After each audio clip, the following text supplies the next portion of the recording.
အားလုံးပဲမင်္ဂလာပါ Learn English with Theo channel ကနေပြန်လည်ကြိုဆိုလိုက်ပါတယ်ဒီနေ့မှာဆိုလို့ရှိရင်ကျွန်တော်နဲ့အတူတူဒီ basic grammar and use ရပေါ့နော် unit 68တဲ့အကြောင်းလေးကိုအတူတူလေ့လာကြည့်အောင်အဲ့တော့ဒီ unit 68တဲ့အကြောင်းကိုမစခင်ပြီးခဲ့တဲ့ unit 67မှာကျွန်တော်မေးသွားတယ်ပေါ့နော်မေးခွန်းလေးကိုအဖြေကိုကျွန်တော်အရင်ပြောပြပါမယ်အဲ့ဒီမေးခွန်းကတော့ပြီးခဲ့တဲ့အပတ်တုန်းကကျွန်တော်ဒီ unit 67မှာပေါ့နော်ဒီမိတ်ဆွေတို့ကိုဘယ်အဖြေကမှန်လဲ A လား B လားဆိုပြီးတော့ကျွန်တော်မေးခဲ့တာရှိပါတယ်အဲ့တော့အဖြေမှန်ကပေါ့နော်တကယ်တမ်းတော့ A ရော B ရောမှန်ပါတယ်ဒါပေမဲ့သူ့ရဲ့ဒီအတိတ်ပဲပေါ့နော်အတိတ်ပဲအပေါ်မူတည်ပြီးတော့မိတ်ဆွေတို့မှားသုံးတာတွေဖြစ်နိုင်တဲ့အတွက်ကြောင့်ကျွန်တော်ကဒီမေးခွန်းလေးကိုမေးခဲ့တာဖြစ်တယ်အဲ့ဒီတော့ဒီနံပါတ် A ကိုအရင်ကြည့်မယ်ဆိုရင်နံပါတ် A က I went to the school yesterday ပေါ့နော်ဒီအစာကြောင်းကတကယ်လို့မိတ်ဆွေရတာဒီစာကြောင်းပေါ့နော် I went to the school yesterday ဒါကိုမိတ်ဆွေရတာမနေ့ကကျောင်းသွားတက်ခဲ့တယ်ဒါမှမဟုတ်မိတ်ဆွေကကျောင်းမှာဆရာဆိုရင်မနေ့ကကျောင်းသွားပြီးတော့ဆရာပေါ့နော်စာသွားသင်ခဲ့တယ်ဒါမျိုးပြောချင်တယ်ဆိုရင်တော့ဒီ A ကိုသုံးလို့မရဘူး A ကိုသုံးရင်မှားတယ်တော့ဒီ A ကိုသုံးရင်မှားတယ်လို့ဘာလို့ပြောရလဲဆိုတော့ဒီမှာ school ရဲ့ရှေ့မှာကျွန်တော်တို့က there ကိုထည့်ထားတာဖြစ်တဲ့အတွက်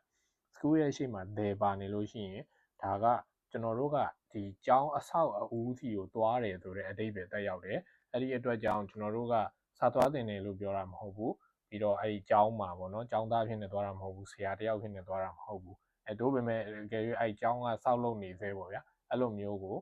ဒီကိစ္စနဲ့အဲ့ building ကိုသွားတယ်လို့ပြောချင်တယ်အဲ့ building ကိုအကြောင်းကိစ္စတစ်ခုကြောင့်သွားတယ်လို့ပြောချင်တယ်เนาะ I went to the school yesterday ဆိုပြီးပြောရမယ်ဥပမာကျောင်းသားမိဘပဲဖြစ်ဖြစ်ဆရာမကခေါ်လို့ကျောင်းကိုသွားတွေ့ရတာဒါမျိုးပြောမယ်ဆိုရင် I went to the school yesterday လို့ပြောရမယ်အဲ့တော့မိတ်ဆွေကအကယ်၍ကျောင်းသားဒါမှမဟုတ်ကျောင်းဆရာကျောင်းမှာစာသင်ဖို့အလုပ်လုပ်တဲ့လူစာသွားသင်တယ်ဒါမှမဟုတ်ကျောင်းသားကကျောင်းသွားတက်တယ်ဒါမျိုးပြောမယ်ဆိုရင် B ဖြစ်တဲ့ I went to school yesterday ကိုပြောရမယ်เนาะအဲ့မှာ there ကိုသွားထည့်ရင်မှားတယ် there သွားထည့်ရင်မိတ်ဆွေကဒီ there ကိုဒီမှာသွားထည့်ရင်မိတ်ဆွေကဒီကျောင်းကိုအကြောင်းကိစ္စတစ်ခုခုရှိလို့သွားတာเนาะစာသွားသင်တာမဟုတ်တော့ဘူးကျောင်းသွားတက်တာမဟုတ်တော့ဘူးဗျာပြောချင်တာเนาะဆရာဖြစ်နေကျောင်းသွားတက်ကျောင်းမှာစာသွားသင်တာလည်းမဟုတ်တော့ဘူးကျောင်းသားတက်တာလည်းမဟုတ်တော့ဘူးเนาะအဲ့ဒီတော့အကယ်၍မိတ်ဆွေကသာခုနကျွန်တော်ပြောသလိုကျောင်းမှာကျောင်းသားမိဘအဖြစ်နဲ့ဒီဆရာမကခေါ်လို့ခဏတာသွားတွေ့တာတို့ဘာလို့ဆိုရင် I went to the school yesterday လို့ပြောမှာဖြစ်ပြီးငါမနေ့ကကျောင်းသွားတက်ခဲ့တယ်လို့ပြောမယ်ဆိုရင် I went to school yesterday ဆိုပြီးတော့ပြောမှာဖြစ်တယ်အဲ့တော့ကိုသုံးတဲ့အသုံးကဒီ there လေးတစ်လုံးကိုသုံးလိုက်တာမှားတာနဲ့တင်အဓိပ္ပာယ်တက်ရောက်မှုကကြီးကြီးမားမားမှားသွားနိုင်တယ်အဲ့တော့ဒါကိုဂရုပြုမိအောင်လို့ကျွန်တော်ကဒီမေးခွန်းကိုအရင်ပြီးခဲ့တဲ့67မှာမေးခဲ့တာပေါ့နော်အဲ့ဒီတော့ဒီအဖြေလေးကိုရပြီဆိုတော့မိတ်ဆွေတို့ဒါဘုဒ္ဓတာတခုတိုးမယ်လို့မျှော်လင့်ပါတယ်အဲ့ဆိုရင်ဒီကျွန်တော်နဲ့တူတူ unit 68လေးကိုစလိုက်အောင် unit 68ကတော့ရှင်းတယ် there အကြောင်းပေါ့ဗျာ there အကြောင်းကကျွန်တော်ပြီးခဲ့တဲ့အခန်းမှာကျွန်တော်ရှင်းပြပြီးပြီအဲ့တော့ပြီးခဲ့တဲ့အခန်းမှာကျွန်တော်ဗာရှင်းပြခဲ့လဲဆိုတော့ there အကြောင်းကိုကျွန်တော်ပြန်နှွှေးပြရမယ်ဆိုလို့ရှိရင် there ဆိုတာကျွန်တော်တို့ကဒီအကြောင်းအရာတစ်ခုကိုပြောရမယ်ကိစ္စတစ်ခုကိုပြောရမယ်ဆိုရင်ပြောတဲ့လူရောပြောခံရတဲ့လူရောပေါ့နော်အဲ့နှစ်ယောက်လုံးကတီးပြီးသားကိစ္စတွေတီးပြီးသားအကြောင်းအရာတွေပြောရင်ကျွန်တော်တို့ there သုံးတယ်ပြီးသွားလို့ရှိရင်ဒီလူတွေလွယ်တီးပြီးသားကိစ္စတွေလုံးဝဗျာဟိုဒီဟာလူတိုင်းသိတဲ့ကိစ္စတွေဒါမျိုးအရာပေါ့အကြောင်းအရာကိုပြောမယ်ဆိုရင်ကျွန်တော်တို့ there နဲ့ပြောတယ်ပြီးသွားလို့ရှိရင် musical instrument တွေဒါမျိုးတွေရဲ့ရှေ့မှာ there သုံးမယ်ပြီးသွားလို့ရှိရင်ကျွန်တော်တို့နာမည်တွေပေါ့နော်နာမည်တွေဆိုတာသူတယောက်တည်းပိုင်ဆိုင်တဲ့ဒီလိုနာမည်မျိုးရှိတဲ့ဟာတွေဆိုရင်ကျွန်တော်တို့ there ကိုသုံးမယ်ဥပမာကျွန်တော်တို့ရန်ကုန်မှာစီရိုနာဟိုတယ်ရှိတယ်အဲ့တော့စီရိုနာဟိုတယ်ရန်ကုန်မှာတစ်ခုပဲရှိတယ်ပြီးတော့သူ့နာမည်သူ့မှာပဲရှိတယ်အဲ့ဒါဆိုရင် there စီရိုနာဟိုတယ်လို့ပြောရမယ်အဲ့ဒါကိုစီရိုနာဟိုတယ်ဆိုပြီးအိမ်နဲ့ပြောရင်မှားတယ်ဒါမျိုးကိုပြောတာပေါ့နော်အဲ့ဒီတော့ဒီလိုနာမည်တွေနဲ့တိတိကျကျအဲ့လိုမျိုးဟိုရှိတယ်ပြီးရင်လူတွေကလည်းသူတို့ကသူတို့တည်ပြီးသားအဲ့လိုဟာမျိုးတွေဆိုရင်ကျွန်တော်တို့က there ကိုသုံးတယ်အဲ့တော့ဒီ unit 68မှာဆိုရင်မိတ်ဆွေသား unit 67ကိုကြည်ထားပြီးသားလူဆိုရင်တော့ဒီ unit 68ကမိတ်ဆွေအတွက်တော့ revision ဖြစ်ပါလိမ့်မယ်။အဲဒီမကြည့်ရသေးဘူးဆိုလို့ရှိရင်လည်းဒီ unit 68 the အကြောင်းကိုနားထောင်ပြီးရင် unit 67မှာသွားပြီးA နဲ့ AN နဲ့ the နဲ့ကွာခြားချက်ကဘာလဲဆိုတာကိုဘယ်နေရာမှာ A ဘယ်နေရာမှာ N ကိုသုံးရမယ်ဘယ်နေရာမှာ the ကိုသုံးရမယ်ဆိုတာကိုမိတ်ဆွေပြန်သွားပြီးတော့67မှာလေ့လာကြည့်လို့ရပါတယ်။ Okay အဲ့ဆိုရင်ဒီ unit 68ရဲ့ part A လေးကြည့်လိုက်အောင်။ part A ကဒီမှာကျွန်တော်ပြောထားတဲ့အတိုင်းပဲwe use there when it is clear which thing or person we mean အဲ့လိုပြောရင်လည်းလူပုဂ္ဂိုလ်ဒါမှမဟုတ်အရာဝတ္ထုကရှင်းရှင်းလင်းလင်းကိုလူတိုင်းလွယ်လွယ်သိနိုင်တဲ့အရာဆိုလို့ရှိရင် there ကိုသုံးမယ်တဲ့ what is the name of this street เนาะ the name of this street ဆိုတာဒီလမ်းရဲ့နာမည်ပဲဒီလမ်းရဲ့နာမည်ဆိုမှတော့လမ်းနာမည်ကဒီနာမည်ပဲရှိတယ်ဒီခေါင်းမှာဒီလိုမှုပဲရှိတယ်အဲဒါကြောင့် there ဆိုပြီးတော့ပြောရမှာအဲ့တော့ the name လို့မေးခွန်းမေးတဲ့အတွက်ကြောင့် the name ပေါ့နော်အဲ့တော့ဒီလမ်းရဲ့နာမည်ကဥပမာဗိုလ်ချုပ်အောင်ဆန်းလမ်းမဲ့ထားပေါ့နော် there ဗိုလ်ချုပ်အောင်ဆန်း street ပေါ့နော်ဒါမျိုးပေါ့အဲ့တော့အဲ့ဒါကိုဗိုလ်ချုပ်အောင်ဆန်း street ဆိုတာမသိသေးတဲ့လူကမေးမယ်ဆိုရင် the name ဆိုပြီးတော့ပဲမေးရမယ်အဲ့တော့ဒီ name ကိုမေးပြီဆိုကြတဲ့ကဒီ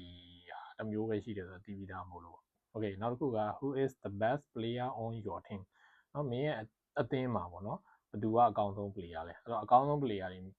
ဟိုအများကြီးရှိတဲ့နေရာမှာတယောက်ပေါ့နော်အဲ့လိုပြောချင်တာအဲ့တော့ the best player ပေါ့ကောင်းအသင်းထဲမှာရှိတဲ့အားလုံးရှိတဲ့နေရာမှာအကောင်းဆုံး player တယောက်ပေါ့နော်ဒါတယောက်ပဲရှိတာပေါ့အကောင်းဆုံးอ่ะ can you tell me the time please အခုအချိန်ပေါ့နော်အခုအချိန်ဘယ်နှစ်နာရီလဲလို့မေးချင်ရင် can you tell me the time please เนาะအခုဘယ်နှစ်နာရီရှိပြီလဲ my office is on the first floor my office is on the first floor ပြောချင်တာကသူ့ရဲ့ရုံးခန်းကပထမထပ်မှာရှိတယ်ဆိုတော့အိမ်တိမ်မှာဒီဘယ်လိုပြောမလဲ the first floor ဆိုတာလဲဒါတခုပဲရှိတာပြီးရင် second floor ဆိုတာတခုပဲရှိတာအဲ့တော့ first floor ကြီးနှစ်ခုရှိနေတယ်ဆိုတာမျိုးမရှိဘူးเนาะအဲ့တော့အဓိပ္ပာယ်မရှိဘူးအဲ့တော့ဒါမျိုးကရှင်းရှင်းလင်းလင်းလူတိုင်းသိတယ် the first floor လို့ပြောလိုက်ပြီဆိုတော့ကဒါမိတ်ဆွေကအဲ့အိမ်ထဲဝင်သွားတယ် the first floor ဆိုတာဒါပဲဒီတခုပဲရှိတာဒါမျိုးဆိုရင်ကျွန်တော်တို့ there သုံးတယ်ဒီမှာသူကသတိပေးထားတယ် don't forget there တဲ့ there ကိုသုံးဖို့မမေ့ပါနဲ့ do you live near the airport near the airport เนาะ near airport လို့မပြောပါဘူးတဲ့ do you live near the airport လေယာဉ်ကွင်းနဲ့အနီးမှာနေလားတဲ့ excuse me where is the nearest bank เนาะဒီအနီးဆုံးမှာရှိတဲ့ bank ကဘာလဲပေါ့နော် the nearest bank အဲ့တော့ the bank နေအားလုံးပြောရမှာမဟုတ်ဘူးနီးနားနားမှာရှိတဲ့ bank ကိုပဲပြောချင်တာเนาะ the nearest bank အဲ့တော့ဒါဖတ် A ပြီးပြီဆိုရင်ဖတ် B ကတော့ဒါမှတ်ထားမှာ the same ပေါ့နော် the same လို့ပဲပြောရမယ် same ဆိုပြီးပြောလို့မရဘူး we live on the same street เนาะအဲ့ဒါကို not on same street လို့မပြော we live on same street လို့ပြောရင်မှားတယ်ပေါ့နော်ဒါပေမဲ့စကားပြောမှာတော့အမြန်ပြောလိုက်တာတို့ဘာလို့ဆိုရင်တော့ကိစ္စမရှိပါမယ်ဒီဟိုစာရေးရင်တော့မှားတယ်ပေါ့နော် we live on the same street ဖြစ်နိုင်တော့အမှန်ပဲပြောတာကောင်းပါတယ် are these two books different ဒီစာအုပ်နှုတ်ကတခုခုမတူတာရှိလားတဲ့ no they are the same no they are the same လို့ပဲပြောချင်တယ်ရဒါကတော့ the same books လို့ပြောမှာဒါပေမဲ့သူက books ကိုရှေ့မှာတစ်ခါညွှန်းပြီးမလို့နောက်မှာထပ်မညွှန်းတော့တာเนาะအဲ့တော့ the same လို့ပဲသုံးရမယ်ဖတ်စီလဲလို့ပဲဖတ်စီမှာဆိုရင်ဒီ the sun လို့ the moon လို့ the world လို့ the sky လို့ the ocean the country ဒီမှာ the country ဆိုတာ the countryside ကိုပြောတာနိုင်ငံကိုပြောတာမဟုတ်ဘူးနိုင်ငံဆိုရင် A နဲ့ပြောရမှာ a country လို့ပြောရမှာဘာဖြစ်လို့လဲဆိုတော့ a country နိုင်ငံတွေရဲ့ကမ္ဘာပေါ်မှာနိုင်ငံတွေအများကြီးရှိတယ်အဲ့ဒီနိုင်ငံတစ်နိုင်ငံရဲ့နာမည်အတိအကျကိုပြောတာမဟုတ်ဘဲနဲ့ကျွန်တော်တို့ဒီလိုမျိုးတစ်တိုင်းမေးလိုက်မယ်ဆိုလို့ရှိရင် a country နဲ့မေးရမယ်ပေါ့နော်အဲ့ဆို example လေးကြည့်အောင် the sky is blue and the sun is shining เนาะဒါမျိုးပေါ့ဒါအလုပ်ကိုသိနေရမယ်ကိစ္စပေါ့နော်ပြီးရင် do you live in a city or in the country เนาะပြီးရင် the police the fire department the army เนาะမြို့တစ်မြို့မှာရှိတဲ့ဒီ police station တွေ fire department တွေ army တွေဒါတွေလူတိုင်းဟိုတည်းသိပြီးသားကျွန်တော်တို့ရဲ့လူနေထိုင်မှုဘဝမှာမရှိမဖြစ်ရှိတဲ့တရားမျိုးတွေပေါ့နော်အဲ့တော့လူတွေသိပြီးသားလွယ်ရှင်းရှင်းလင်းလင်းသိပြီးသားဒီຢာတွေကိုကျွန်တော်တို့ပြောရမယ်ဆိုရင်ဘယ်ထည့်ပြီးပြောတယ် My brother is a soldier he's in the army what do you think of the police do they do a good job ပြီးရင်နောက်တစ်ခုကဒီ the top the end the middle the left ပြောချင်တာဗျာဒီလေးဘက်လေးလမ်းမှာပေါ့နော်လေးဘက်လေးလမ်းမှာရှိတဲ့ညာဘက်ဘယ်ဘက်ပေါ့နော်ပြီးရင်အပေါ်ဘက်နဲ့အောက်ဘက်ပြီးရင်အလယ်ပေါ့ဒါတွေအားလုံးကလူတိုင်းသိပြီးသားအဲ့တော့ဒီလူတိုင်းသိပြီးသားဒီကိုပါတောင်တစ်လုံးမှာမျက်နှာပြင်6ခုရှိတယ်ဒါတွေကလူတိုင်းသိပြီးသားအဲ့တော့သိပြီးသားကိစ္စတွေကိုကျွန်တော်တို့ကအင်္ဂလိပ်လိုပြောမယ်ဆိုရင် they နဲ့တွဲပြောရတယ် the top the middle the bottom the right the left เนาะအဲ့ကောင်တွေကိုကျွန်တော်တို့က they မပါပဲပြောရင်မှားတယ် okay အဲ့တော့ write your name at the top of the page my house is at the end of this block the table is in the middle of the room do you drive on the right or on the left in your country မင်းတိုင်းပြည်မှာတဲ့ဘယ်မောင်းလားညာမောင်းလားပေါ့နော်မေးချင်တာကားကိုပြီးရင် instrument တွေကိုကျွန်တော်တို့ they နဲ့ပြောတယ်เนาะ play the piano play the guitar play the trumpet ဒါကိုသွားပြီး A နဲ့မပြောဘူး Anna is learning to play the piano the radio I listen to the radio a lot ဒါကိုကျွန်တော်တို့ A နဲ့မပြောဘူးเนาะဒါတွေကမှတ်ထားမယ်ရတယ် the internet What do you use the internet for မင်း internet ကိုဘာကြောင့်အသုံးပြုနေရလဲတဲ့ What do you use the internet for နော်ဘာကြောင့်ပြချက်နဲ့မင်းဒီ internet ကိုဘာကြောင့်ပေါ့နော်သုံးတာလဲအဲ့တော့နာပတ်စီအထိသဘောပေါက်မယ်လို့ပြောနေပါတယ်အဲ့ဒါပတ်တီလေးသွားပတ်တီကတော့ we do not use there တဲ့ဒီခါကျတော့အပေါ်မှာတော့ there ကိုအသုံးပြုတဲ့ဟာတွေကိုပြောပြီးဆိုတော့ there ကိုမသုံးတဲ့ဟာတွေကိုဒီမှာပတ်တီမှာပြောထားတာအဲ့တော့ there ကိုမသုံးတဲ့ဟာတွေကဘာလဲဆိုတော့ television ကိုကျွန်တော်တို့ဒီမှာဘယ်လိုနေရာမှာမသုံးလဲဆိုတော့သူကဒီမှာပြထားတယ် the TV ကြတော့သူကသုံးတယ်ဒီမှာ television မှာမသုံးဘူး TV အလောက်မှာမသုံးဘူးအဲ့တော့သုံးပြုတဲ့အဓိပ္ပာယ်ပေါ်ကွာခြားပြီးတော့သူက there ကိုသုံးရမယ့်နေရာရှိတယ် there ကိုမသုံးရမယ့်နေရာရှိတယ်ပြောချင်တာ the TV ဆိုတာဒါအရာဝတ္ထု things ပေါ့နော် things television things ပြောမယ်ဆိုဟိုဒီလို TV ကိုပြောမယ်ဆိုရင်ဒါmaterial မဟုတ်လို့ပေါ့နော် that TV လို့ပြောမယ်ဒါပေမဲ့ဒါကကြတော့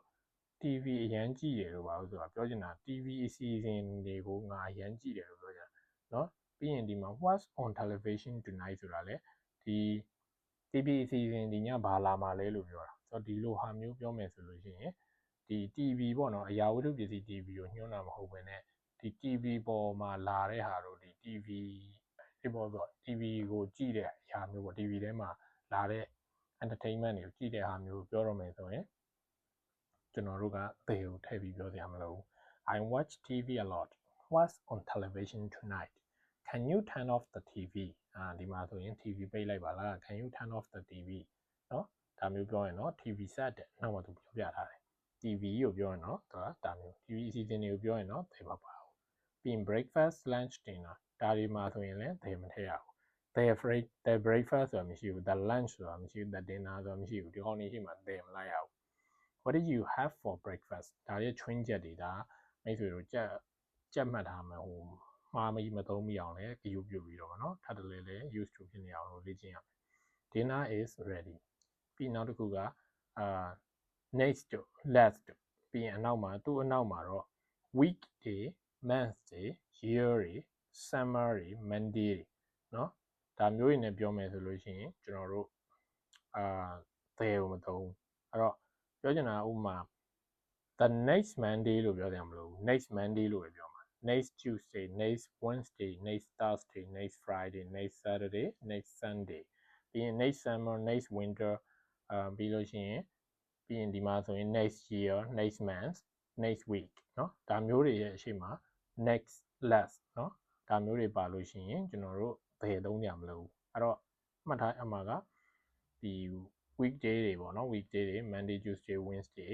Thursday Friday ပေါ့နော်ပြီးရင် Saturday Sunday ဒီကောင်လေးအရှိမ next တော့မဟုတ် last ပါတယ်ဒါဆိုရင်ကျွန်တော်တို့မှားယွင်းပြီးတော့ the next Monday တွေပါကျွန်တော်ပြောရမှာမဟုတ်ဘူး next Monday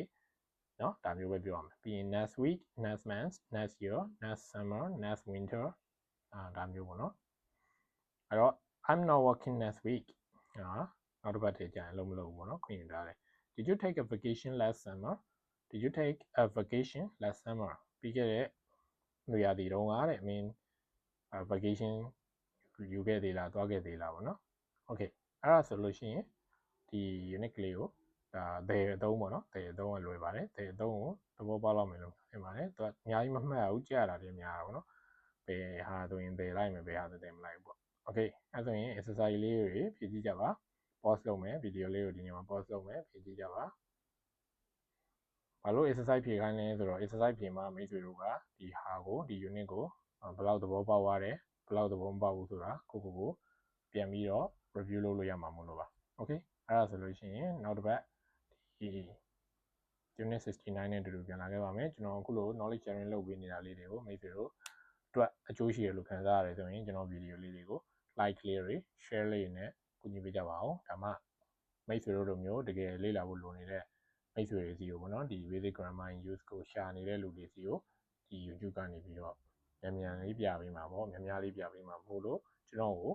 ပြန်ပြီးတော့ဒီ like လေးတွေ share လေးနဲ့ပေးကြပါအောင်အားလုံးကိုကျေးဇူးတင်ပါတယ်